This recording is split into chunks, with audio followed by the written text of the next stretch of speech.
In a small, sleepy town, there was an old hospital that people rarely visited anymore. Most of the newer patients preferred the modern medical center across town.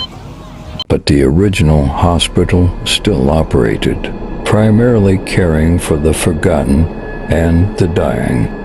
Nurses and doctors who worked the night shifts always whispered about strange occurrences, doors closing by themselves, disembodied voices echoing through empty hallways, and a chilling feeling that someone was always watching.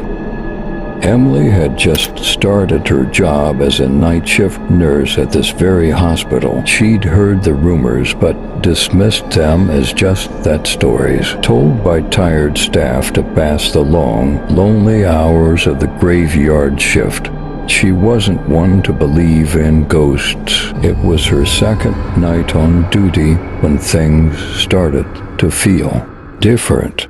It was the dead of night, around 3 a.m., when the hospital was unnervingly quiet.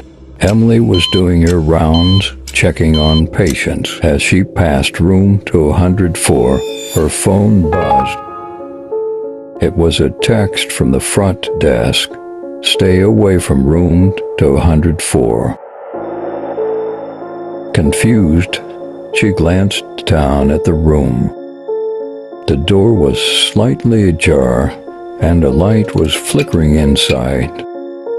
She slowly pushed the door open. The room was empty.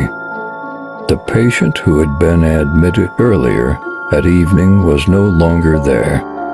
She was sure of it. He had been alive and stable a few hours ago. Frantic, she checked the patient chart. Mr. Harold Jenkins. Time of death, 11:55 p.m. But that wasn't right.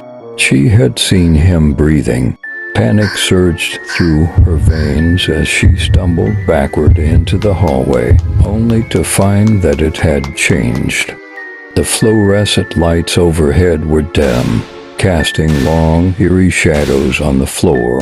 The air had grown thick, oppressive, and cold. She rushed to the nurse's station, but it was deserted. Even though her colleague should have been there, the phone at the desk started to ring, a shrill, piercing sound in the otherwise silent corridor. Emily answered, her voice shaky. Hello? The line crackled, and a voice whispered, "You shouldn't have gone into 204.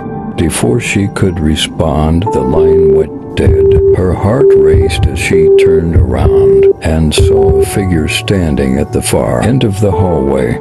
It was a tall man, dressed in an old-fashioned hospital gown. His face gaunt, his eyes hollow and lifeless. His mouth moved, but no words came out. Emily stood frozen, paralyzed by the figure's dead stare. The man slowly began to walk toward her, each step echoing unnaturally loud. As he got closer, she could hear a faint sound like the ticking of a clock. The hallway seemed to stretch endlessly, trapping her in a space that no longer felt real. Suddenly, all the lights in the hospital flickered and went out, plunging the building into total darkness. Emily fumbled for her phone, turning on the flashlight. The beam of light pierced through the void, but the man was gone. Just then, a cold hand gripped her shoulder. She spun around to find herself face to face with a patient from room 204, Mr. Harold Jenkins, his eyes wide open and his mouth twisted into a smile. "I'm not supposed to be here," he rasped, his voice low and haunting. "None of us are." The clock on the wall began to chime, though it hadn't worked in years. Its eerie, rhythmic ticking filled the hallways, drowning out her heartbeat. She tried to scream, but her voice was swallowed by the thick, suffocating air.